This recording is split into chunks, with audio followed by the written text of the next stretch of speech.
तो हेलो दोस्तों, नमस्कार। स्वागत है आप सभी का एक बार फिर से आपके अपने यूट्यूब चैनल GKGS बाय राज सर क्लासेस में। आइए दोस्तों, आज हम जानेंगे 29 अक्टूबर 2023 का करंट अफेयर। चलिए वीडियो में आगे बढ़ते हैं, बातचीत करते हैं। अगर अभी तक आपने चैनल को सब्सक्राइब नहीं किया है तो पहले चैनल को सब्सक्राइब करें, बेल आइकन को दबाएँ ताकि आगामी वीडियो की नोटिफिकेशन आपके तक पहुँच सके। चलिए पहला क्वेश्चन देख लेते हैं, बातचीत करते हैं। ये एक बहुत ही शानदार त्यौहार मनाया जाता है, हॉर्नबिल महोत्सव, है ना, नागालैंड में मनाया जाता है। इसके बारे में पढ़ लेते हैं। देखिए, हॉर्नबिल महोत्सव 2023 1 से 10 दिसंबर तक मनाया जाएगा। कहाँ पे मनाया जाएगा? नागालैंड में मनाया जाता है। बहुत इंपॉर्टेंट क्वेश्चन, कई बार प्रश्न आ चुका है कि हॉर्नबिल महोत्सव किस राज्य में मनाया जाता है, तो राइट आंसर बताएंगे नागालैंड में, है ना। तो दोस्तों, हॉर्नबिल महोत्सव मनाया जाता है नागालैंड में। और कब मनाया जाएगा? अभी तो 1 से 10 दिसंबर के बीच, जिसमें नागालैंड की संस्कृति देखने को मिलती है। तरह तरह के नागा पकवान, लोक नृत्य और कहानियाँ इस फेस्टिवल का खास हिस्सा है। हॉर्नबिल फेस्टिवल की सबसे खास बात यह है कि देश विदेश से पर्यटक इस फेस्टिवल में शामिल होने के लिए आते हैं। और हॉर्नबिल त्यौहार का हॉर्नबिल पक्षी के नाम पर रखा गया है। देखिए, हॉर्नबिल त्यौहार का नाम कैसे रखा गया है, तो वहाँ का एक पक्षी है, उसके नाम पर, हॉर्नबिल पक्षी के नाम पर यह त्यौहार का नाम रखा गया है। यह पक्षी अत्यधिक सम्मानित है और इसका महत्व आदिवासी लोक गीत और नृत्य में परिलक्षित होता है। चलिए आगे बढ़ते हैं, बातचीत करते हैं, नए क्वेश्चन में चलते हैं, देखते हैं। देखिए, पीएम मोदी जी ने दोस्तों गोवा के पणजी, जो राजधानी है गोवा की, उसमें दोस्तों राष्ट्रीय खेलों के 37वें संस्करण का उद्घाटन किया है। कौन से वे संस्करण का? 37वें संस्करण का राष्ट्रीय खेल कहाँ पे आयोजित हो रहे हैं? तो गोवा में, है ना। देखिए, आज पीएम मोदी जी ने गोवा के पणजी में 37वें राष्ट्रीय खेलों का उद्घाटन किया है। यह पहली बार है कि राष्ट्रीय खेल गोवा में आयोजित किए जा रहे हैं। यह आयोजन नवंबर तक चलने वाला है ना।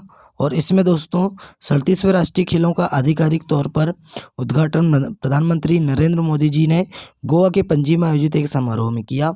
इस कार्यक्रम में खेल प्रेमियों और समर्थकों की भारी भीड़ देखी गई, जो इस खेल के शुरू होने का बेसब्री से इंतजार कर रहे थे। गोवा की संस्कृति और पहचान के प्रतीक के रूप में गोवा के मुख्यमंत्री प्रमोद सावंत ने प्रधानमंत्री जी को पारंपरिक कुनबी शॉल से सम्मानित किया। कौन सी शॉल से? कुनबी शॉल से सम्मानित किया।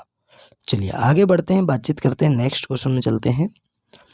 1947 की याद में कश्मीर में मनाया गया शौर्य दिवस, है ना। देखिए, ये शौर्य दिवस क्या है, इसके बारे में देख लेते हैं। सेना ने कश्मीर से पाकिस्तानी सैनिकों को खदेड़ने के लिए बलों के यहाँ पहुँचने की 76वीं सालगिरह के मौके पर 27 अक्टूबर को शौर्य दिवस मनाया, है ना। और इन बलों ने आज़ाद भारत में सेना की पहली विजय सुनिश्चित की थी। महाराजा हरि सिंह और भारत गणराज्य के बीच विलय पत्र पर हस्ताक्षर होने के एक दिन बाद सेना की टुकड़ियां जम्मू और कश्मीर से पाकिस्तान की सेना को बाहर निकालने के लिए बडगाम हवाई अड्डे पर उतरी थी। देखिए, महाराजा हरि सिंह, विलय पत्र जब साइन हुए थे, वहाँ के राजा कौन थे? महाराजा हरि सिंह थे, है ना, जम्मू कश्मीर के। चलिए आगे बढ़ते हैं, बातचीत करते हैं, नेक्स्ट क्वेश्चन में चलते हैं। और दोस्तों, कब मनाया गया है शौर्य दिवस? तो 27 अक्टूबर को मनाया गया है, ये याद रखना है, बहुत इंपॉर्टेंट है। चलिए जियो मामी फेस्टिवल 2023 27 अक्टूबर से 5 नवंबर तक चलेगा। देखिए दोस्तों, जियो मामी फिल्म फेस्टिवल 2023, देखिए 27 अक्टूबर से 5 नवंबर तक चलने वाले जियो मामी फेस्टिवल की शुरुआत हो चुकी है। इस फेस्टिवल की मेज़बानी प्रियंका चोपड़ा और ईशा अंबानी करने वाली हैं। कौन करने वाली हैं? प्रियंका चोपड़ा और ईशा अंबानी। प्रियंका चोपड़ा से लेकर सोनम कपूर, सनी लियोन, करीना कपूर, करिश्मा कपूर और कई अन्य बड़े छोटे पर्दे और साउथ के सितारे स्टाइल के रूप के साथ इस इवेंट में पहुंचे हैं। प्रियंका चोपड़ा जियो मामी फिल्म फेस्टिवल की चेयरपर्सन है। इस फिल्म फेस्टिवल में 70 देशों की 250 से अधिक फिल्में दिखाई जाएंगी। हंसल मेहता की द बकिंघम मर्डर्स से लेकर इसाबेल हरगेउरा की एनिमेटेड सुल्ताना ड्रीम तक इसमें देखने को मिलेंगी और इसके अलावा कुछ और चर्चित मूवीज़ भी नज़र आएंगे। चलिए आगे बढ़ते हैं, बातचीत करते हैं, नए क्वेश्चन में चल लेते हैं।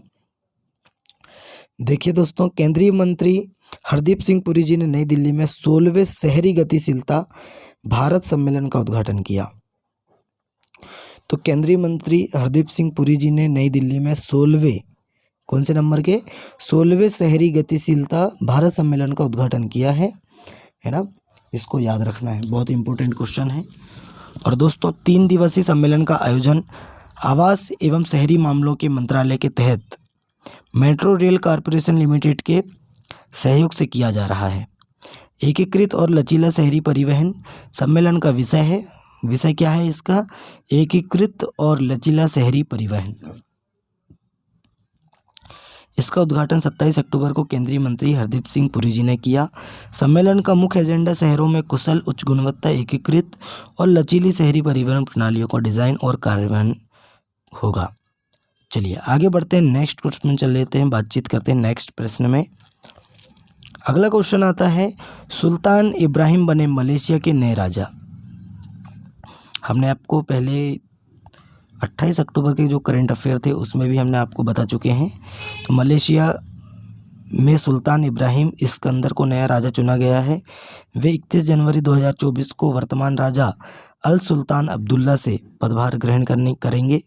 तो वर्तमान में कौन थे, अल सुल्तान अब्दुल्ला, इनसे ये पदभार ग्रहण करेंगे।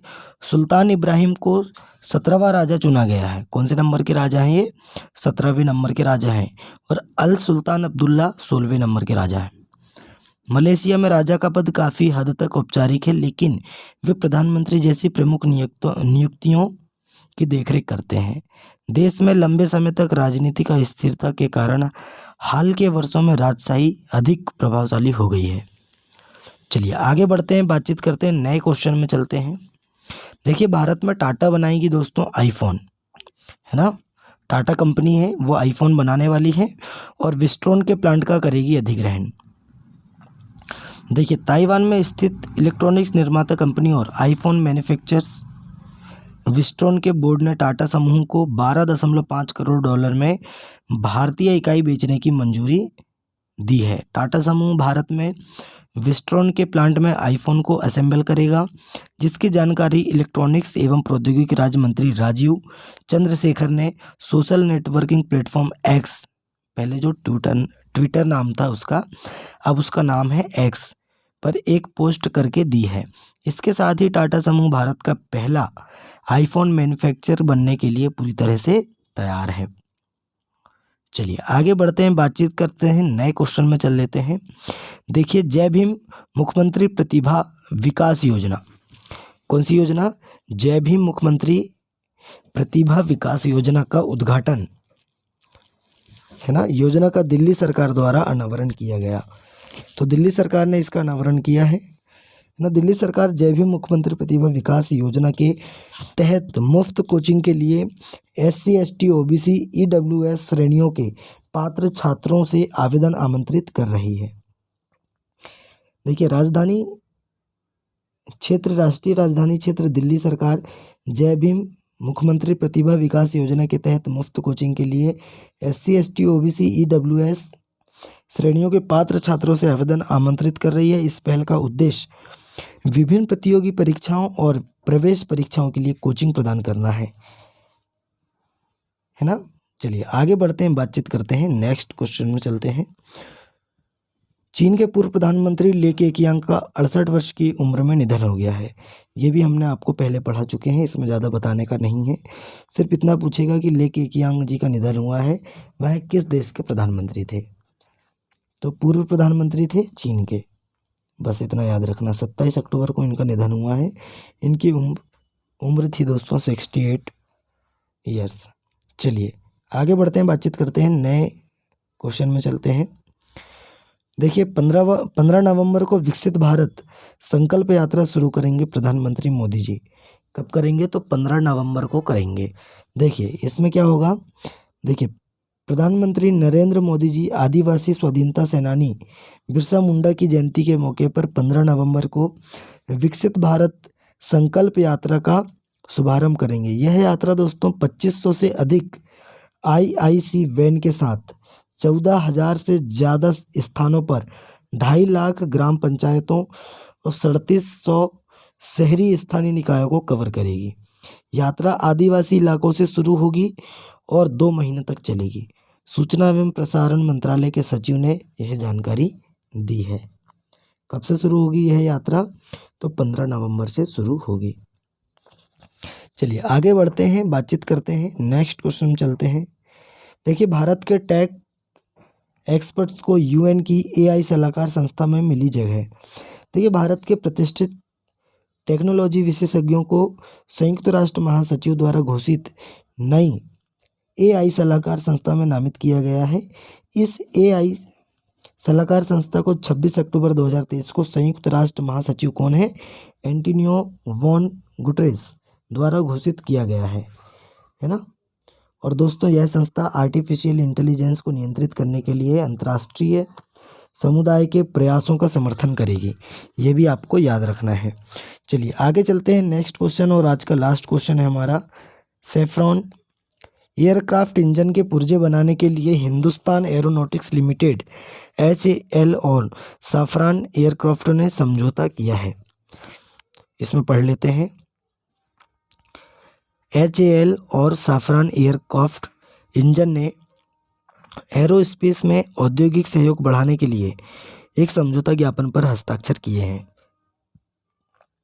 HAL संयुक्त रूप से भारतीय मल्टी रोल हेलीकॉप्टर विकसित करते हुए LEAP इंजन के पुर्जों का निर्माण करेगा, है ना। तो दोस्तों, आज का हमारा करंट अफेयर यहीं समाप्त होता है। वीडियो कैसा लगा कमेंट करके बताएं। अपने दोस्तों में ज़्यादा से ज़्यादा वीडियो को शेयर करें, लाइक करें, चैनल को सब्सक्राइब करें। चलिए दोस्तों, तब तक के लिए मिलते हैं नेक्स्ट वीडियो में। जय हिंद, जय भारत।